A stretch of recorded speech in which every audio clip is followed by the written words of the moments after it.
Good morning to all of you guys. इन आज की इस वीडियो में हम स्टार्ट करने वाले हैं chapter number 1 of class 9th moment book, जिसका नेम है द लॉस्ट चाइल्ड।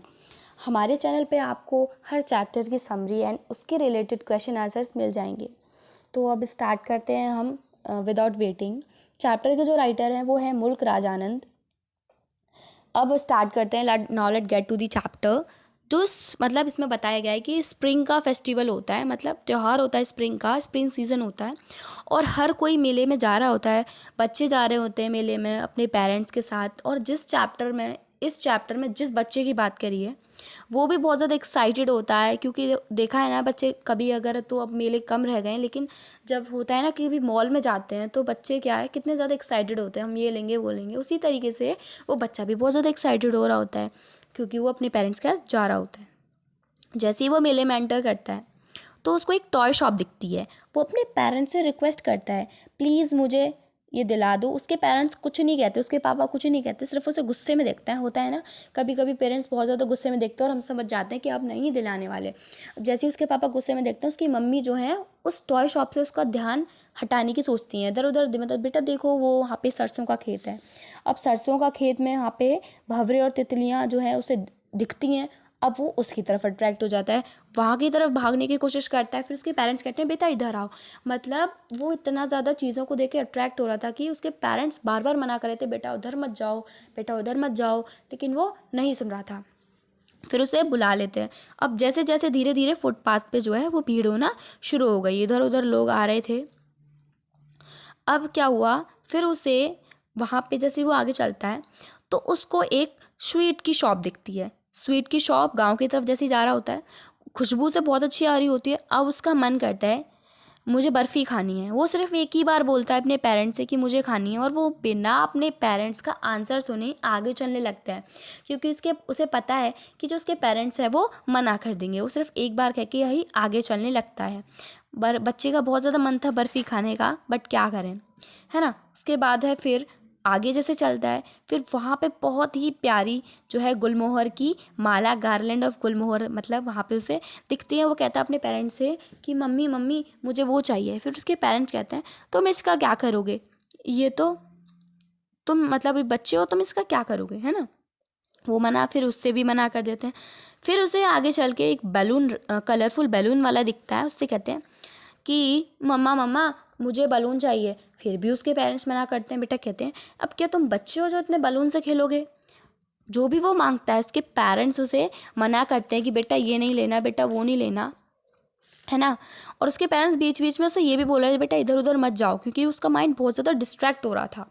फिर आगे चल के उसे एक स्नेक चार्मर मिलता है, यानी कि सपेरा, है ना। वो क्या होता है, वो बीन बजा रहा होता है, उसकी आवाज़ उसे अच्छी लगती है। फिर वो वहाँ पे जाता है और जैसे ही सुनने लगता है फिर उसे याद आया, उसकी मम्मी कहती है बेटा ये जो है आवाज़ अच्छी नहीं होती है ईयर्स के लिए, ये आपके लिए अच्छी नहीं है, इस आवाज़ को मत सुनो। फिर उसे याद आता चलो अब यहाँ से भी चलना चाहिए, है ना। अब बच्चा है वो बहुत ज़्यादा खुश भी हो रहा था, क्योंकि मतलब मेले में ऐसा नहीं है कि उसके पेरेंट्स मना कर रहे थे वो खुश नहीं हो रहा, वो खुश हो रहा था। चीज़ों को देख देख के मन भर रहा था, क्योंकि उसके पेरेंट्स उसे नहीं दिला रहे थे। फिर जैसे ही आगे चलता है उसे एक झूला दिखता है। अब तो वो ठान लेता है कि मुझे तो झूले पे झूलना ही है।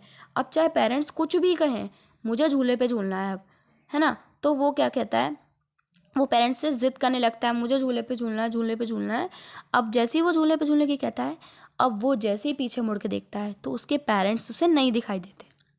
अब जो उसके पेरेंट दिखाई नहीं देते तो अब वहाँ पे वो, उस टाइम पे वो चाइल्ड मतलब बच्चा खो चुका था। तो अब जैसे ही वो, अब उसने देखा कि मेरे पेरेंट्स कहाँ हैं, वो बहुत ज़्यादा एकदम घबरा गया, क्योंकि वो बच्चा था। अब उसे नहीं पता था कहाँ जाना है, किधर जाना है। अब वहीं पे मेले पे वो खो गया। वो बहुत ज़ोर ज़ोर से रोने लगा, डर डर गया, रोने लगा, इधर उधर भागने लगा। उसके कपड़े गंदे हो गए, क्योंकि जैसे वो कभी गिर रहा था, कभी उठ रहा था, भाग रहा था, तो उसके कपड़े भी गंदे हो गए।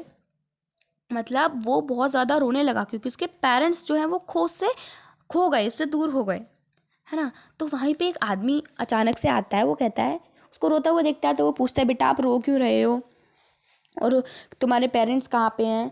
वो कुछ नहीं बोलता है, वो चुपचाप रोता रहता है। फिर उसे वो गोदी में ले लेते हैं और कहते हैं देखो वहाँ पे तुम्हें टॉय शॉप है, टॉय चाहिए तुम्हें? नहीं मुझे कुछ नहीं चाहिए। मतलब बर्फ़ी, टॉयज़, उसे सब चीज़ की कह ली लेकिन उसे नहीं चाहिए। उसने कहा स्नेक चार्मर की फ्लूट, तो वो अपने कान बंद कर लेता है कि मुझे अब कोई भी फ्लूट नहीं सुननी है, मुझे बस मेरे पेरेंट्स चाहिए, है ना।